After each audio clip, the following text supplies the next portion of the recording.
Hi all, I+ training സൊല്യൂഷൻസിന്റെ പുതിയൊരു ക്ലാസ്സിലേക്ക് സ്വാഗതം.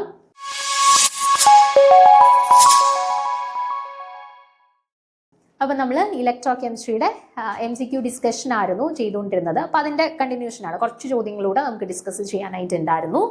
അപ്പോൾ അതിൽ 9ാമത്തെ ചോദ്യമാണ് ഇനി ഡിസ്കസ് ചെയ്യാനായിട്ടുള്ളത്. നോക്കിക്കേ, which of the following condition is satisfied when the cell activity of the electrochemical cell occurs spontaneously?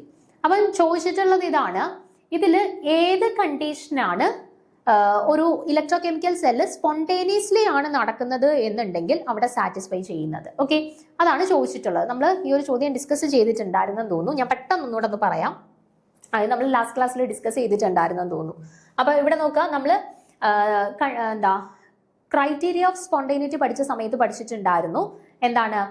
Delta S മാത്രം >0 ആവുന്ന സമയത്ത് റിയാക്ഷൻസ് സ്പോണ്ടേനിയസ് ആവും. ഡെൽറ്റ ജി ആയിക്കോട്ടെ, ഡെൽറ്റ എ ആയിക്കോട്ടെ, ഡെൽറ്റ യു ആയിക്കോട്ടെ, ഡെൽറ്റ എച്ച് ആയിക്കോട്ടെ, അത് <0 ആവുന്ന സമയത്താണ് സ്പോണ്ടേനിയസ് ആവുന്നത് റിയാക്ഷൻസ്. ഓക്കെ, അത് വെച്ചിട്ട് നമുക്ക് മനസ്സിലാക്കാം, ഇവിടെ ഡെൽറ്റ G0 <0 ആവുന്ന സമയത്താണ് റിയാക്ഷൻ സ്പോണ്ടേനിയസ് ആയിട്ട് മാറുന്നത്. ഇത് തെറ്റാണ്. ഇനി ഇതിൽ രണ്ടിലും ഒരു ഡൗട്ട് ഉണ്ട്. ഇതിൽ ഏതെങ്കിലും ശരിയായിട്ട് വരാമോ എന്ന് നമുക്കൊന്ന് കണ്ടുപിടിക്കണം. ഓക്കെ, അപ്പൊ നമുക്ക് അറിയാവുന്ന ഇക്വേഷൻ ഡെൽറ്റ G = -NF ആണ്. ഡെൽറ്റ G0 = -NF E0 ആണ്. ഓക്കെ, അപ്പൊ ഇവിടെ നമ്മൾ ഓൾറെഡി പഠിച്ചു, ഡെൽറ്റ G0 എന്ന് പറയുന്നത് എന്തായാലേ സ്പോണ്ടേനിയസ് ആവത്തുള്ളൂ, നെഗറ്റീവ് ആയാലേ സ്പോണ്ടേനിയസ് ആവത്തുള്ളൂ. അപ്പൊ ഈ ഡെൽറ്റ G0 നെഗറ്റീവ് ആകണം എന്നുണ്ടെങ്കിൽ ഈ ടേം നെഗറ്റീവ് ആകണം, അല്ലെ? അപ്പൊ ഓൾറെഡി ഇവിടെ ഒരു മൈനസ് ഉണ്ട്. ഇനി E0യും കൂടെ നെഗറ്റീവ് ആയി കഴിഞ്ഞാൽ മൈനസ് ഇൻറ്റു മൈനസ് അത് പ്ലസ് ആവും, നമ്മുടെ കണ്ടീഷൻ സാറ്റിസ്ഫൈ ചെയ്യാണ്ട് വരും. അപ്പൊ ഓൾറെഡി ഈ ടേം നെഗറ്റീവായിട്ട് നിലനിൽക്കണമെങ്കിൽ ഇവിടെ ഒരു നെഗറ്റീവ് ഉള്ളത് കൊണ്ട് തന്നെ ബാക്കി എല്ലാ ടേംസും എന്തായേ പറ്റുള്ളൂ? പോസിറ്റീവ് ആയേ പറ്റുള്ളൂ. ഓക്കെ, പക്ഷെ ഇവിടെ തന്നിട്ടുള്ളത് E0 <0 നെഗറ്റീവ് എന്നാണ്, അത് സാറ്റിസ്ഫൈ ചെയ്യത്തില്ല. അടുത്തത് 0 എന്നാണ്, അതും സാറ്റിസ്ഫൈ ചെയ്യത്തില്ല. ഓക്കെ, അപ്പം സാറ്റിസ്ഫൈ ചെയ്യുന്ന കണ്ടീഷൻ ഏത് മാത്രമേ ഉള്ളൂ? ഓപ്ഷൻ ഡി മാത്രമേ ഉള്ളൂ. സോ അതാണ് കറക്റ്റ് ആൻസർ ആയിട്ട് വരുന്നത്. ഓക്കെ, ഓക്കെ ആണേ. അടുത്ത ചോദ്യം, 10ാമത്തെ ചോദ്യം നോക്കാം. Which of the following reactions can takes place at the anode? അപ്പൊ തന്നിട്ടുള്ള 4 റിയാക്ഷൻസ് ഉണ്ട്. അതിൽ ആനോഡിൽ നൺ ഓഫ് ദീസ് എന്നാണേ ഇവിടെ. അതിൽ ആനോഡിൽ നടക്കാൻ സാധ്യത ഉള്ള റിയാക്ഷൻ ഏതാണ് എന്നാണ് ചോദ്യം. ഓക്കെ, ആനോഡിൽ നടക്കാൻ സാധ്യതയുള്ള റിയാക്ഷനെയാണ് ചോദിച്ചിട്ടുള്ളത്. അപ്പം 4 റിയാക്ഷൻസ് ഒന്ന് നോക്കിക്കേ. 2Cr3 plus 7H2O gives Cr2O7 minus plus 14H plus. F2 gives 2F minus. Half O2 plus 2H plus gives H2O. Then none of these. ഇതാണ് 4 ഓപ്ഷൻസ് ആയിട്ട് കൊടുത്തിട്ടുള്ളത്. ഓക്കെ, അപ്പം ആനോഡിൽ നടക്കുന്ന റിയാക്ഷൻ ആണ് ചോദിച്ചിട്ടുള്ളത്. നമുക്കറിയാം, എപ്പോഴും ഞാൻ കഴിഞ്ഞ ക്ലാസ്സിൽ പറഞ്ഞായിരുന്നു നിങ്ങൾക്ക് ഓർത്തിരിക്കാനുള്ള എളുപ്പത്തിന് ആനോക്സ്, റെഡ് ക്യാറ്റ് എന്നൊക്കെ പഠിച്ചു വെക്കണമെന്ന്. അപ്പം ആനോഡിൽ ഓക്സിഡേഷൻ, അതാണ് ആനോക്സ് എന്ന് നമ്മൾ പഠിച്ചു വെച്ചിട്ടുള്ളത്. അടുത്ത റെഡ് ക്യാറ്റ്, അതായത് റിഡക്ഷൻ നടക്കുന്നത് എവിടെയാണ്? കാത്തോഡിലാണ്. അപ്പൊ ഇവിടെ നമ്മളോട് ചോദിച്ചിട്ടുള്ളത് ആനോഡിൽ നടക്കുന്ന റിയാക്ഷൻ ഏതാണ് എന്നാണ്. നമ്മൾ പഠിച്ചിട്ടുണ്ട് ആനോഡിൽ എന്താണ് നടക്കുന്നത്? ഓക്സിഡേഷൻ ആണ് നടക്കുന്നത്. അപ്പൊ തന്നിട്ടുള്ളതിൽ എവിടെയാണോ ഓക്സിഡേഷൻ നടക്കുന്നത് അതാണ് എന്ത്? ആനോഡിൽ നടക്കുന്ന റിയാക്ഷൻ. ഓക്കെ, തന്നിട്ടുള്ളതിൽ ഓക്സിഡേഷൻ എവിടെയാണോ നടക്കുന്നത് അതാണ് ആനോഡിൽ നടക്കുന്ന റിയാക്ഷൻ. ഓക്കെ, അപ്പൊ നമുക്ക് നോക്കാം. ഇവിടെ 2Cr3 ആദ്യത്തെ ഇക്വേഷൻ ഞാനൊന്ന് എടുക്കുകയാണ്.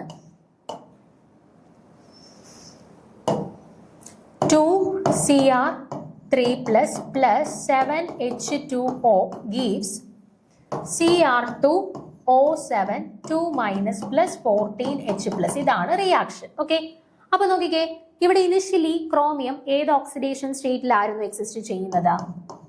+3 ഓക്സിഡേഷൻ സ്റ്റേറ്റിലാണ് ക്രോമിയം എക്സിസ്റ്റ് ചെയ്യുന്നത്. ഓക്കെ, ഇനി ഈ +3 ഓക്സിഡേഷൻ സ്റ്റേറ്റിലിരുന്ന ക്രോമിയം ഇങ്ങോട്ടേക്ക് വന്നപ്പോൾ അവർ ഏത് ഓക്സിഡേഷൻ സ്റ്റേറ്റിലോട്ട് മാറി എന്ന് കണ്ടുപിടിക്കണം. നമുക്ക് നോക്കാം. നോക്കിക്കേ, സ്പീഷീസ് Cr2O7 2- ആണ്. ഇവിടെ 2 ക്രോമിയം ഉണ്ട്. ക്രോമിയത്തിന്റെ ഓക്സിഡേഷൻ സ്റ്റേറ്റ് അറിയത്തില്ല, ഞാൻ 2x എന്ന് കൊടുത്തു. പ്ലസ് ഓക്സിജന്റെ ഓക്സിഡേഷൻ സ്റ്റേറ്റ് നമുക്കറിയാം -2 ആണ്. അങ്ങനെ 7 ഓക്സിജൻ ഉണ്ട്, അല്ലെ?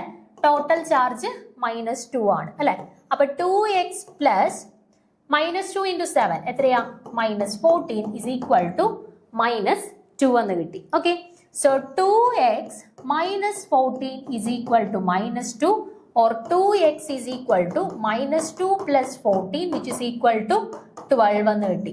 That is x is equal to 12/2 which is equal to എന്ത് കിട്ടി +6 എന്ന് കിട്ടി. അതായത് ക്രോമിയം ഏത് ഓക്സിഡേഷൻ സ്റ്റേറ്റിലോട്ട് മാറി ഇവിടെ +6 ഓക്സിഡേഷൻ സ്റ്റേറ്റിലോട്ട് മാറി. ഇനിഷ്യലി ഏത് ഓക്സിഡേഷൻ സ്റ്റേറ്റിലായിരുന്നു +3യിൽ നിന്ന് +6ലേക്കാണ് മാറിയത്. അതായത് ഓക്സിഡേഷൻ നമ്പർ കൂടിയിട്ടുണ്ട്.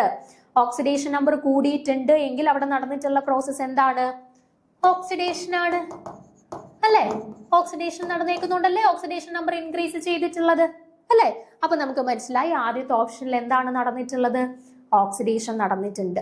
ഓക്സിഡേഷൻ നടക്കുന്നതാണല്ലോ ആനോഡിൽ. അപ്പൊ തന്നിട്ടുള്ളതിൽ ആനോഡിൽ നടക്കുന്ന റിയാക്ഷൻ ഏതാണ് ഓപ്ഷൻ എ ആണ്. ഓക്കെ നമുക്ക് ആൻസർ കിട്ടി. ബാക്കി രണ്ട് ഓപ്ഷൻ കൂടെ നമുക്കൊന്ന് ചെക്ക് ചെയ്ത് നോക്കാം. ഓക്കെ അടുത്ത ഓപ്ഷനിൽ F2 ഗീവ്സ് 2F- എന്നാണ് തന്നിട്ടുള്ളത്. അപ്പൊ F2 ഫ്രീ സ്റ്റേറ്റിൽ നിൽക്കുന്ന ആളാണ്. അവരുടെ ഓക്സിഡേഷൻ സ്റ്റേറ്റ് എന്താണ് 0 ആണ്. ആൻഡ് അവർ ഏത് ഓക്സിഡേഷൻ സ്റ്റേറ്റിലോട്ട് മാറി -1ലോട്ട്. അപ്പൊ 0യിൽ നിന്ന് -1ലോട്ട് മാറി മീൻസ് ഓക്സിഡേഷൻ നമ്പർ കുറഞ്ഞു. ഓക്സിഡേഷൻ നമ്പർ കുറഞ്ഞു മീൻസ് അവിടെ നടന്നിട്ടുള്ളത് എന്താണ് റിഡക്ഷൻ ആണ് നടന്നിട്ടുള്ളത് അല്ലെ. അപ്പൊ രണ്ടാമത്തെ ഓപ്ഷൻ റിഡക്ഷൻ ആണ് നടന്നിട്ടുള്ളത്. ആൻഡ് റിഡക്ഷൻ നടക്കുന്നത് എവിടെയാ കാത്തോഡിലാണ് അല്ലെ. അപ്പൊ രണ്ടാമത്തെ ഓപ്ഷൻ കാത്തോഡിലാണ് നടക്കുന്നത് എന്നുള്ളത് മനസ്സിലായി. ഇനി അടുത്ത് നോക്കിക്കേ ½ O2 + 2H+ gives H2O.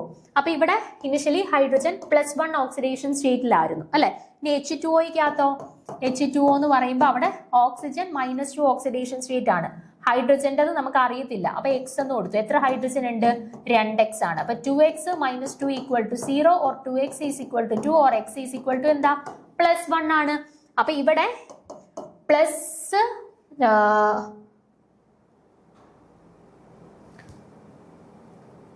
Okay ഹൈഡ്രജന്റെ oxidation state +1.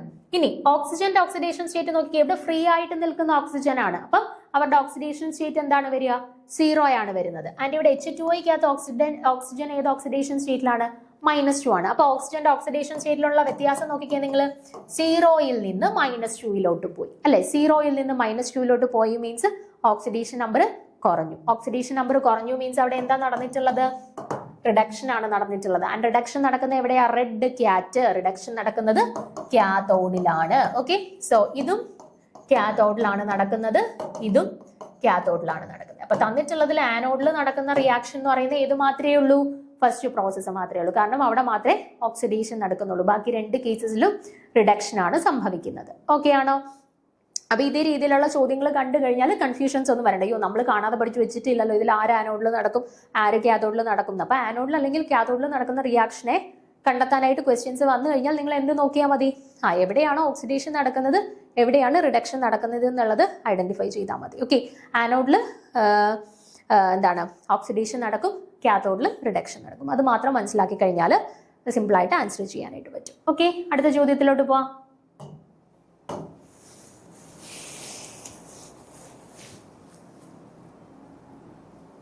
പതിനൊന്നാമത്തെ ചോദ്യം നോക്കുക. The cathode and the anode are the most important components of an electrochemical cell. Which of the following statements about the cathode is correct? അപ്പൊ തന്നിട്ടുള്ളതിൽ കാത്തോഡിനെ കുറിച്ചിട്ട് ശരിയായിട്ടുള്ള statement തിരഞ്ഞെടുക്കാനാണ് ചോദ്യം കേട്ടോ. Statement vice ചോദ്യമാണ്.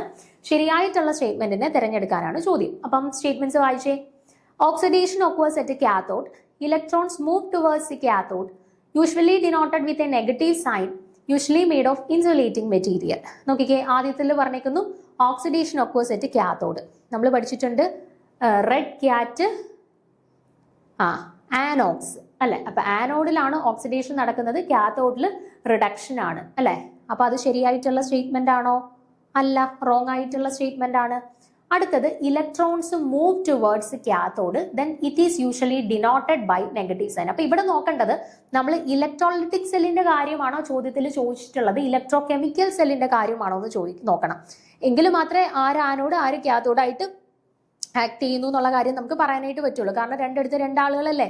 അപ്പൊ നോക്കിക്കേ ഇവിടെ ഇലക്ട്രോ കെമിക്കൽ സെൽ എന്നാണ് നമുക്ക് തന്നിട്ടുള്ളത്. അപ്പൊ ഇലക്ട്രോ കെമിക്കൽ സെല്ലിന്റെ ഫീച്ചേഴ്സ് ആണ് നമ്മൾ കൺസിഡർ ചെയ്യേണ്ടത്. നോക്കിക്കേ നിങ്ങൾ The anode is an electrode where oxidation takes place. This means that the material of the anode loses electrons and become oxidized. അറിയാവുന്ന കാര്യമാണ് ആനോഡിലാണ് ഓക്സിഡേഷൻ നടക്കുന്നത്, കുറേ തവണ പറഞ്ഞതാണ്. Then in a galvanic cell അല്ലെങ്കിൽ ഒരു voltaic cell, anode is the source of electrons that flow through the external circuit to the cathode. ഇനി ഒരു ഇലക്ട്രോകെമിക്കൽ സെൽ അല്ലെങ്കിൽ ഒരു ഗാൽവനിക് സെല്ല് അല്ലെങ്കിൽ ഒരു വോൾട്ടായിക് സെല്ല് നമ്മൾ കൺസിഡർ ചെയ്യുവാണെന്നുണ്ടെങ്കിൽ അവിടെ ആനോഡാണ് ആരായിട്ട് ആക്ട് ചെയ്യുന്നത്, സോഴ്സ് ഓഫ് ഇലക്ട്രോൺസ് ആയിട്ട് ആക്ട് ചെയ്യുന്നത്. ആൻഡ് എവിടെ നിന്ന് എങ്ങോട്ടാണ് ഇലക്ട്രോൺസ് ഫ്ലോ ചെയ്യുന്നത്, ആനോഡിൽ നിന്ന് കാത്തോഡിലേക്കാണ് ഇലക്ട്രോൺസിന്റെ ഫ്ലോ നടക്കുന്നത്. ഓർത്ത് വെച്ചേക്കുക, ഗാൽവനിക് സെല്ലിൽ ആനോഡിൽ നിന്ന് കാത്തോഡിലേക്കാണ് ഇലക്ട്രോൺസിന്റെ ഫ്ലോ നടക്കുന്നത്. Then in a galvanic cell, the anode is the negative electrode because it is the electrode where the electrons are produced and leave the cell. അല്ലെ, നമ്മൾ പറഞ്ഞു ഇലക്ട്രോൺസ് എവിടെ നിന്ന് എങ്ങോട്ടാണ് ഗാൽവനിക് സെല്ലിൽ ട്രാവൽ ചെയ്യുന്നത്, ആനോഡിൽ നിന്ന് കാത്തോഡിലേക്ക്. ഓക്കെ, അപ്പൊ നെഗറ്റീവ് ഇലക്ട്രോഡ് ആരാണ്, ആനോഡ് ആയിരിക്കും. ആനോഡിൽ നിന്നല്ലേ ഇലക്ട്രോൺസിനെ റിലീസ് ചെയ്യുന്നത്, സോ അത് നെഗറ്റീവ് ഇലക്ട്രോഡ് ആയിട്ട് ആക്ട് ചെയ്യുന്നു. Okay, so in an electrolytic cell, the anode is connected to the positive terminal of an external power source and therefore it is positive. ഇനി electrolytic സെല്ലിനെയാണ് consider ചെയ്യുന്നത്. ഇത്രയും നേരം പറഞ്ഞത് galvanic cell അല്ലെങ്കിൽ electrochemical സെല്ലാണ്. Electrochemical cell അല്ലെങ്കിൽ galvanic സെല്ലിൽ ആനോഡിനെ നമ്മൾ negative ആയിട്ടും കാത്തോഡിനെ നമ്മൾ പോസിറ്റീവ് ആയിട്ട് കൺസിഡർ ചെയ്യുന്നതെന്ന് പറഞ്ഞു. ഇനിയിപ്പോൾ ഇലക്ട്രോളിറ്റിക് സെല്ലിലേക്ക് വരുമ്പോൾ അവിടെ ആനോഡിനെ നമ്മൾ positive terminal of the external power സപ്ലൈയുമായിട്ടാണ് കണക്ട് ചെയ്തിട്ടുള്ളത്. അപ്പം പോസിറ്റീവ് ടെർമിനലുമായിട്ടാണ് ആനോഡിനെ കണക്ട് ചെയ്തിട്ടുള്ളതെങ്കിൽ ആനോഡിന്റെ ചാർജ് എന്തായിരിക്കും, നെഗറ്റീവ് ചാർജ്, പോസിറ്റീവ് സോഴ്സുമായിട്ടാണ് കണക്ട് ചെയ്തിട്ടുള്ളത്. ദാറ്റ് മീൻസ് മീൻസ് ഇത്രയേ ഉള്ളൂ, പോസിറ്റീവ്ലി ചാർജ്ഡ് ആയിട്ടുള്ള അല്ലെങ്കിൽ പോസിറ്റീവ് ടെർമിനൽ ആയിട്ട് കൺസിഡർ ചെയ്തിട്ടുള്ളത് എന്നാണ് ഉദ്ദേശിച്ചിരിക്കുന്നത്. പോസിറ്റീവ് ടെർമിനൽ ആയിട്ട് കൺസിഡർ ചെയ്തിട്ടുള്ളത് electrolytic സെൽസിനകത്ത് ആനോഡിനെയാണ്. And cathode is the electrode where the reduction takes place, and this means that the material of the cathode gains electrons and it is reduced, and the cathode is where the electrons from the external circuit are consumed by the reduction reaction. And cathode എന്ന് പറയുന്നത് എല്ലായ്പ്പോഴും എന്തായിരിക്കും, reduction നടക്കുന്ന ഇത് cathode ആയിരിക്കും. Electrode എന്ന് പറയുന്നത് usually cathode ആയിരിക്കും. ആൻഡ് ഇലക്ട്രോളിറ്റിക് സെൽസിനെ സംബന്ധിച്ചിടത്തോളം അവിടെ ആനോഡിനെ പോസിറ്റീവ് ടെർമിനൽ ആയിട്ടും കാത്തോഡിനെ നെഗറ്റീവ് ടെർമിനൽ ആയിട്ടുമാണ് കൺസിഡർ ചെയ്തിട്ടുള്ളത്. ഓക്കെ, ഇനി നോക്കിക്കേ, in a galvanic cell, the cathode is the positive electrode because it attracts the electrons that are released from the anode, and in an electrolytic cell, the cathode is connected to the negative terminal of the external power source and therefore it is negative. Okay, ഇനി ഈ പറഞ്ഞിട്ടുള്ള കാര്യങ്ങളെ base ചെയ്തിട്ട് ഓരോ statement ആയിട്ട് ഒന്ന് പരിശോധിച്ച് നോക്കിക്കേ. Oxidation occurs at the cathode. അല്ല, അത് നമുക്കറിയാം, ആനോക്സ് റെഡ് ക്യാറ്റ്, ആനോഡിലാണ് ഓക്സിഡേഷൻ നടക്കുന്നത്, റിഡക്ഷൻ നടക്കുന്നത് കാത്തോഡിലുമാണ്. അപ്പോൾ ഓക്സിഡേഷൻ നടക്കുന്ന കാത്തോഡിലാണെന്നാണ് ആദ്യത്തെ ഓപ്ഷൻ തന്നിട്ടുള്ളത്, റോങ് ആണ്. അടുത്തത് ഇലക്ട്രോൺസ് മൂവ് ടുവേർഡ്സ് കാത്തോഡ്. അപ്പം നോക്കിക്കേ, നമ്മുടെ ഗാൽവനിക് സെല്ലിൽ നമ്മൾ പറഞ്ഞു ആനോഡാണ് നെഗറ്റീവ് ടെർമിനൽ ആയിട്ട് കൺസിഡർ ചെയ്തേക്കുന്നത്, ആൻഡ് ആനോഡിൽ നിന്നാണ് ഇലക്ട്രോൺസ് കാത്തോഡിലേക്ക് മൂവ് ചെയ്യുന്നത്. അത് ശരിയാണല്ലോ, കറക്റ്റ് ആയിട്ടുള്ള സ്റ്റേറ്റ്മെന്റ് ആണല്ലോ. ഓക്കെ, അപ്പോൾ ഓപ്ഷൻ ഡി ആണ് ശരിയായിട്ടുള്ള സ്റ്റേറ്റ്മെന്റ്. ബാക്കി ഒന്ന് ചെക്ക് ചെയ്യാം. Usually denoted with a negative sign. നമ്മൾ കാത്തോഡിനെ നെഗറ്റീവ് സൈൻ വെച്ചിട്ടാണോ ഇലക്ട്രോ കെമിക്കൽ സെൽസിൽ ഡിനോട്ട് ചെയ്യുന്നത് അല്ലെങ്കിൽ ഗാൽവനിക് സെൽസിൽ ഡിനോട്ട് ചെയ്യുന്നത്? അല്ല, കാത്തോഡിനെ പോസിറ്റീവും ആനോഡിനെയാണ് നെഗറ്റീവ് സൈൻ വെച്ചിട്ട് ഡിനോട്ട് ചെയ്യുന്നത്. അപ്പോൾ അതും റോങ് ആയിട്ടുള്ള സ്റ്റേറ്റ്മെന്റ് ആണ്. അടുത്ത usually made of insulating material ആണോ? ഇൻസുലേറ്റിംഗ് മെറ്റീരിയൽസ് വെച്ചിട്ടാണോ നമ്മൾ ആനോഡിനും കാത്തോഡും ഒക്കെ ഉണ്ടാക്കുന്നത്? അല്ല, കണ്ടക്ടിങ് മെറ്റീരിയൽസ് വെച്ചിട്ടാണ്. അപ്പോൾ അതും റോങ് സ്റ്റേറ്റ്മെന്റ് ആണ്. സോ തന്നിട്ടുള്ളതിൽ കറക്റ്റ് ആയിട്ടുള്ള സ്റ്റേറ്റ്മെന്റ് വരുന്നത് electrons move towards the cathode എന്നുള്ളതാണ് കേട്ടോ. അടുത്തത് 12ാമത്തെ ചോദ്യം, which act as an electrolyte in a dry cell. Dry സെല്ലിനകത്ത് ഇലക്ട്രോലൈറ്റ് ആയിട്ട് യൂസ് ചെയ്യുന്നത് ആരെയാണ്? KOH ആണോ, H2SO4 ആണോ, NH4Cl ആണോ, MnO2 ആണോ? ഇതിൽ ആരെയാണ് നമ്മൾ ഡ്രൈ സെല്ലിനകത്ത് ഇലക്ട്രോലൈറ്റ് ആയിട്ട് യൂസ് ചെയ്യുന്നത്? അതാണ് ചോദ്യം. ഓക്കെ, അപ്പൊ നമുക്ക് നോക്കാം, ഓരോരുത്തരെയായിട്ട് നോക്കാം. First, ammonium chloride. This is primarily electrolyte used in most common dry cells where it facilitates the movement of ions between the electrodes, allowing for the flow of electric current. അപ്പം നോക്കിക്കേ, നമുക്ക് dry സെല്ലിൽ electrolyte ആയിട്ട് use ചെയ്യുന്ന ആളെയാണ് നമുക്ക് ചോദിച്ചത് അല്ലെ. അപ്പൊ NH4Cl, അമോണിയം ക്ലോറൈഡ് എന്ന് പറഞ്ഞാൽ it is the primary electrolyte used in most common dry cells. അപ്പൊ പ്രധാനപ്പെട്ട ഡ്രൈ സെൽസിലെല്ലാം പ്രധാനപ്പെട്ട ഇലക്ട്രോലൈറ്റ് ആയിട്ട് യൂസ് ചെയ്യുന്ന ഒരാളാണ് ആര്? അമോണിയം ക്ലോറൈഡ് എന്ന് പറയുന്നത്. Where it facilitates the movement of ions between the electrodes allowing for the flow of electric current. അതിലൂടെയാണ് ഇലക്ട്രോൺസിന്റെ ഫ്ലോ പ്രോപ്പറായിട്ട് കൊണ്ടുപോകുന്നത്. അതുപോലെ തന്നെ കറണ്ട്, ഇലക്ട്രിസിറ്റിയുടെ പ്രൊഡക്ഷനും കാര്യങ്ങളും എല്ലാം ഫോളോ അപ്പ് ചെയ്യുന്നത് ഈ ഇലക്ട്രോലൈറ്റിക് സൊല്യൂഷൻ ആയിട്ടുള്ള അമോണിയം ക്ലോറൈഡിലൂടെയാണ്. ഓക്കെ, അടുത്തത് MnO2. മാംഗനീസ് ഡയോക്സൈഡ് എന്ന് പറയുന്നത് ഡ്രൈ സെല്ലിനകത്ത് വരുന്ന ഒരു ഭാഗമാണ്, പക്ഷെ ആരായിട്ടാണ് ആക്ട് ചെയ്യുന്നത് നോക്കിക്കേ. This is the key component of the cathode in the dry cell. അപ്പം ഡ്രൈ സെല്ലിനകത്ത് കാഥോഡിനകത്ത് വരുന്ന പ്രധാനപ്പെട്ട കമ്പോണന്റ് ആണ് ആര്? Manganese dioxide. But it act as an oxidising agent, not as an electrolyte. അത് പക്ഷേ ഇലക്ട്രോലൈറ്റ് ആക്ട് ചെയ്യുന്നില്ല, മറിച്ച് ആരായിട്ടാണ് ആക്ട് ചെയ്യുന്നത്? ഒരു ഓക്സിഡൈസിങ് ഏജന്റ് ആയിട്ട് മാത്രം ആക്ട് ചെയ്യുന്ന ഒരാളാണ് ആര്? Manganese dioxide. അടുത്ത് potassium hydroxide KOH. While used in some alkaline batteries, not typically in standard dry cells. അപ്പം പൊട്ടാസ്യം ഹൈഡ്രോക്സൈഡ് ചില ബാറ്ററികളിൽ യൂസ് ചെയ്യുന്നുണ്ട്, അത് ആൽക്കലൈൻ ബാറ്ററീസിൽ മാത്രമേ യൂസ് ചെയ്യുന്നുള്ളൂ. ഡ്രൈ സെൽസിലൊന്നും ആരെ യൂസ് ചെയ്യുന്നില്ല? പൊട്ടാസ്യം ഹൈഡ്രോക്സൈഡിനെ യൂസ് ചെയ്യുന്നില്ല. അടുത്ത് സൾഫ്യൂരിക് ആസിഡ്. സൾഫ്യൂരിക് ആസിഡ് നമുക്ക് ഇലക്ട്രോലൈറ്റ് ആയിട്ട് ബാറ്ററീസിൽ യൂസ് ചെയ്യാം, പക്ഷെ ഡ്രൈ സെല്ലിലല്ല യൂസ് ചെയ്യുന്നത്, നമ്മുടെ ലെഡ് ആസിഡ് ബാറ്ററീസിലൊക്കെയാണ് സാധാരണയായിട്ട് ഇവരെ യൂസ് ചെയ്യുന്നത്. ഓക്കെ, അപ്പോൾ which act as an electrolyte in the dry cell എന്നായിരുന്നു ചോദ്യം. ആരാണ്? Option C, ammonium chloride NH4Cl നമ്മൾ സാധാരണയായിട്ട് ഡ്രൈ സെല്ലിൽ ഇലക്ട്രോലൈറ്റ് ആയിട്ട് യൂസ് ചെയ്യുന്നത്. ഓക്കെ, അടുത്ത ചോദ്യം, 13ാമത്തെ ചോദ്യം. Which of the following can be used as A fuel in the fuel cells? അപ്പോൾ തന്നിട്ടുള്ളതിൽ ഫ്യൂവൽ സെൽസിൽ ഫ്യൂവൽസ് ആയിട്ട് യൂസ് ചെയ്യാൻ പറ്റുന്നത് ആരെയാണ് എന്നാണ് ചോദ്യം കേട്ടോ. ഫ്യൂവൽ സെൽസിൽ ഫ്യൂവൽ, നമ്മൾ കഴിഞ്ഞ ക്ലാസ്സിലും ഫ്യൂവൽ സെൽസുമായിട്ട് ബന്ധപ്പെട്ട് ഏതോ ഒരു ചോദ്യം നമ്മൾ ചോദിച്ചിട്ടുണ്ടായിരുന്നു. ആനോഡിലോ കാഥോഡിലോ എന്തോ യൂസ് ചെയ്യുന്നത്, അങ്ങനെ എന്തോ ഒരു ചോദ്യം നമ്മൾ ഡിസ്കസ് ചെയ്തിട്ടുണ്ടായിരുന്നു. അപ്പോൾ ഇവിടെ ചോദിച്ചിട്ടുള്ളത് ഫ്യൂവൽ ആയിട്ട് യൂസ് ചെയ്യുന്നത് ആരെയാണ്? ഹൈഡ്രജൻ ആണോ, നൈട്രജൻ ആണോ, ഓക്സിജൻ ആണോ, ഹീലിയം ആണോ എന്നാണ് ചോദ്യം. അപ്പോൾ നോക്കിക്കേ, fuel cells typically use hydrogen as their primary fuel source, reacting with oxygen to produce electricity and water. നമുക്കറിയാവുന്ന കാര്യമാണ്, ഫ്യൂവൽ സെൽസിനകത്ത് നമ്മൾ ഫ്യൂവൽ ആയിട്ട് യൂസ് ചെയ്യുന്നത് ആരെയാണ്? സാധാരണ ഹൈഡ്രജനെയാണ് അല്ലേ. നമ്മളിപ്പോൾ normally petrol, diesel, kerosene, call ഇതെല്ലാം ഫ്യൂവൽസ് ആയിട്ട് യൂസ് ചെയ്യുന്ന സമയത്ത് അവിടെ റിയാക്ഷൻസ് നടന്നിട്ട് ബൈ പ്രൊഡക്റ്റ് ആയിട്ട് കാർബൺ ഡയോക്സൈഡ്, കാർബൺ മോണോക്സൈഡ് പോലെയുള്ള പല വിഷവാതകങ്ങളും റിലീസ് ചെയ്യുന്നുണ്ട് അല്ലേ. പക്ഷേ ഹൈഡ്രജനെയാണ് നമ്മൾ ഫ്യൂവലായിട്ട് യൂസ് ചെയ്യുന്നുണ്ടെങ്കിൽ അവിടെ അവർ റിയാക്ട് ചെയ്തിട്ട് ഇലക്ട്രിസിറ്റി പ്രൊഡ്യൂസ് ചെയ്യുന്നു. ബൈ പ്രൊഡക്റ്റ് ആയിട്ട് ഈ പറയുന്ന പോലെ കാർബൺ ഡയോക്സൈഡോ കാർബൺ മോണോക്സൈഡോ അങ്ങനെയുള്ള യാതൊരു വിഷവാതകങ്ങളും പ്രൊഡ്യൂസ് ചെയ്യുന്നില്ല, മറിച്ച് ബൈ പ്രൊഡക്റ്റ് ആയിട്ട് ഫോം ചെയ്യുന്നത് ആരാണ്? വാട്ടർ ആണ്. വാട്ടറിന് എന്തെങ്കിലും ഡിസഡ്വാൻറ്റേജസ് ഉണ്ടോ? ഇല്ല. അപ്പം യാതൊരു ഡിസഡ്വാൻറ്റേജസും ഇല്ലാത്ത വാട്ടർ മാത്രമാണ് ഇവിടെ ബൈ പ്രൊഡക്റ്റ് ആയിട്ട് ഫോം ചെയ്യുന്നത് കേട്ടോ. അപ്പം ഓർത്തോചിക്ക ഫ്യൂവൽ സെൽസിൽ നമ്മൾ ഫ്യൂവൽ ആയിട്ട് യൂസ് ചെയ്യുന്നത് ഹൈഡ്രജനെയാണ് കേട്ടോ. ഓപ്ഷൻ എ ആണ് ശരിയായിട്ടുള്ള ആൻസർ. അടുത്ത 14ാമത്തെ ചോദ്യം. An electrochemical cell stops working after some time. Why? അപ്പോൾ ഒരു ഇലക്ട്രോകെമിക്കൽ സെല്ല് ഇങ്ങനെ വർക്ക് ചെയ്തുകൊണ്ടിരിക്കുമ്പോൾ ഒരു പെർട്ടിക്കുലർ ടൈം എത്തുമ്പോൾ അത് സ്റ്റോപ്പ് ചെയ്യും, വർക്ക് ചെയ്യുന്നത് സ്റ്റോപ്പ് ചെയ്യും. എന്തുകൊണ്ടാണ്? നോക്കിക്കേ, ഇൻക്രീസ് ഇൻ ടെമ്പറേച്ചർ വർദ്ധിക്കുന്നത് കൊണ്ട്. Increase in cell potentials of the two electrodes become, the difference in the cell potentials of the two electrodes become 0. രണ്ട് ഇലക്ട്രോഡുകളുടെയും ഇടയിലുള്ള സെൽ പൊട്ടൻഷ്യലിന്റെ വാല്യൂ 0 ആവുന്നത് കൊണ്ട്. Option C, by reversing the direction of the reaction takes place in the cell. സെല്ലിൽ നടക്കുന്ന റിയാക്ഷന്റെ direction reversed ആവുന്നത് കൊണ്ട്. Option D, change in കോൺസെൻട്രേഷനിൽ വ്യതിയാനം സംഭവിക്കുന്നത് കൊണ്ട്. അപ്പൊ ഇതിൽ എന്താണ് ഇലക്ട്രോകെമിക്കൽ സെൽ ഒരു പെർട്ടിക്കുലർ ടൈം കഴിയുമ്പം സ്റ്റോപ്പ് ആവാനായിട്ടുള്ള റീസൺ? ഇതാണ് ചോദ്യം.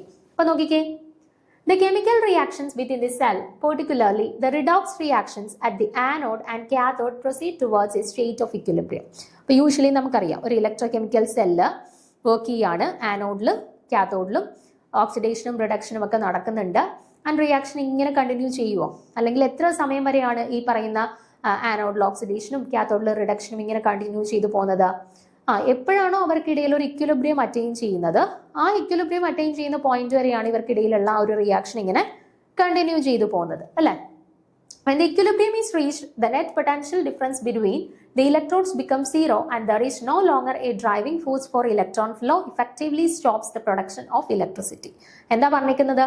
when equilibrium is reached, എപ്പോഴാണോ ഇവർക്കിടയിൽ ഈ പറയുന്ന ഓക്സിഡേഷൻ ഹാഫ് സെല്ലിന്റെയും റിഡക്ഷൻ ഹാഫ് സെല്ലിന്റെയും ഇടയിൽ ഒരു ഇക്വിലിബ്രിയം കണ്ടീഷൻ അറ്റൈൻ ചെയ്യുന്നത്, the net potential difference between the electrodes becomes 0. രണ്ട് ഓക്സിഡേഷൻ ഹാഫ് സെല്ലിന്റെയും റിഡക്ഷൻ ഹാഫ് സെല്ലിന്റെയും ഇടയിലുള്ള പൊട്ടൻഷ്യൽ ഡിഫറൻസ് എന്ന് പറയുന്നത് എന്തായിട്ട് മാറും? 0 ആയിട്ട് മാറും. ഓക്കെ, പൊട്ടൻഷ്യൽ ഡിഫറൻസ് എന്ന് പറയുന്നത് 0 ആയിട്ട് മാറും. And there is no longer a driving force for electron flow, effectively stops the production of electricity.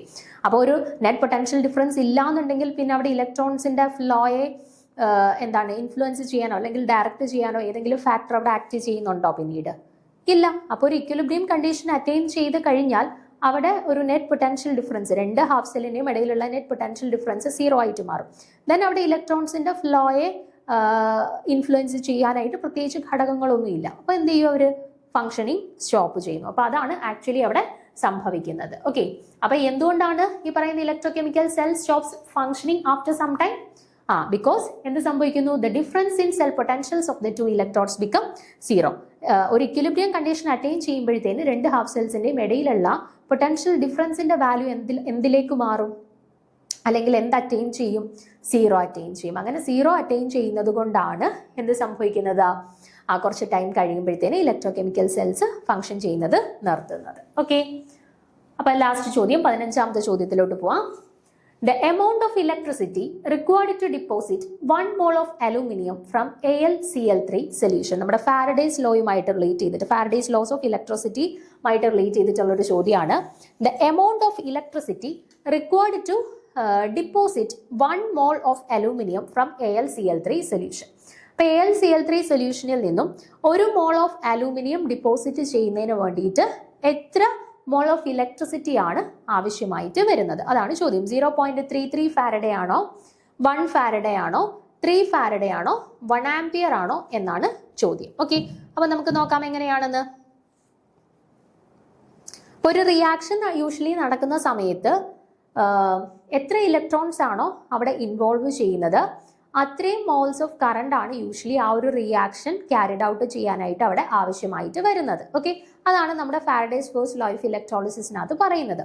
അപ്പൊ ഇവിടെ 1 mole of aluminium from AlCl3 ആണ് പറഞ്ഞിട്ടുള്ളത് അല്ലെ. അപ്പൊ AlCl3 ഡിസോസിയേറ്റ് ചെയ്ത് എന്തൊക്കെ ഫോം ചെയ്യും, Al3++ 3Cl- ഫോം ചെയ്യും അല്ലെ. അതായത് ഇവിടെ എത്ര ഇലക്ട്രോൺസ് ആണ് ഈ ഒരു റിയാക്ഷനകത്ത് ഇൻവോൾവ് ചെയ്യുന്നത്, Al0 ഓക്സിഡേഷൻ സ്റ്റേറ്റിൽ നിന്ന് +3 ഓക്സിഡേഷൻ സ്റ്റേറ്റിലോട്ട് മാറി. ഓക്കെ, അതായത് എത്ര ഇലക്ട്രോൺസ് ആണ് ഇവിടെ ഇൻവോൾവ് ചെയ്തിട്ടുള്ളത് റിയാക്ഷനകത്ത്, 3 ഇലക്ട്രോൺസ് ആണ് റിയാക്ഷൻ കംപ്ലീറ്റ് ആവാനായിട്ട് അല്ലെങ്കിൽ ആ ഒരു പ്രോസസ്സിനകത്ത് ഇൻവോൾവ് ചെയ്തിട്ടുള്ളത്. ഓക്കെ, അപ്പൊ AlCl3യിൽ നിന്ന് അലൂമിനിയം ഫോം ചെയ്യുന്ന Al3+ അയോൺസ് ഫോം ചെയ്യാനായിട്ട് 3 ഇലക്ട്രോൺസ് ആണ് ഇൻവോൾവ് ചെയ്തിട്ടുള്ളത്. അങ്ങനെയാണ് എന്നുണ്ടെങ്കിൽ അവിടെ എത്ര ഫാരഡേ ഓഫ് കറണ്ട് നമുക്ക് ആവശ്യമായിട്ട് വരുന്നുണ്ട്? തീർച്ചയായിട്ടും 3 ഫാരഡേ ആയിരിക്കും. എത്ര ഇലക്ട്രോൺസ് ആണോ അത്രയും ഫാരഡേ. അപ്പൊ since 1 mole of electrons corresponding to 1 Faraday of charge, 3 moles of electrons corresponding to 3 Faraday of charge. അതാണ് നമ്മുടെ ഫാരഡേസ് ലോ ഓഫ് ഇലക്ട്രോളിസിസ് പറയുന്നത്. ഓക്കെ, സോ ഇവിടെ കറക്റ്റ് ആൻസർ ആയിട്ട് വരുന്നത് ഏതാണ്?